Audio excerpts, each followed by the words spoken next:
کہ محرم کے مہینے میں جب بھی 10ویں تاریخ آتی، آج کی تاریخ، کل رات کو بھی ہم دیکھ رہے تھے اور اس 10 دنوں میں دیکھ رہے ہیں کہ کئی جگہوں پر جو ہے نوحہ خوانی، ماتم وغیرہ چیزیں ہو رہی ہیں، لوگ انگاروں پر چل رہے ہیں، طرح طرح کے کام کر رہے ہیں، ایسی ویسی چیزیں کئی گھرانوں کے اندر جو ہے آج بھی ماتم منایا جا رہا ہے۔ اگر ماتم کسی کے حق شہادت پر غم کرنے کا حق ہوتا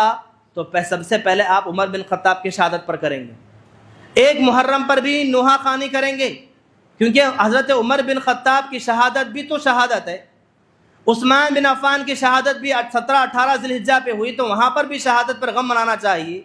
اگر یوں نہ سمجھے تو حضرت سمیہ جو سب سے پہلے شہیدہ تھی ہمارے اسلام کی، دین کی، ان کی شہادت پر غم منانا چاہیے۔ اگر شہادت پر کسی کے غم منانے کا حکم ہوتا تو سال کے 360 پر 5 دن تک جو ہے شہادت ہر دن منتی جائے گی،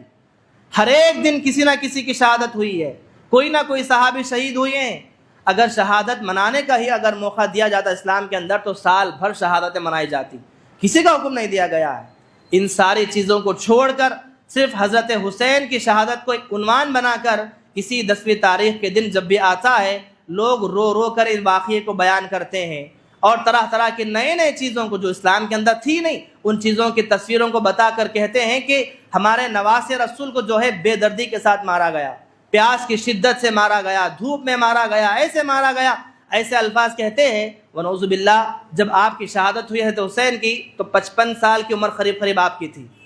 55 سال کی عمر میں آپ کو شہید کر دیا گیا۔ یہاں پر حضرت عثمان کی شہادت ہوئی، آپ کی عمر 80 پر 2 سال کی تھی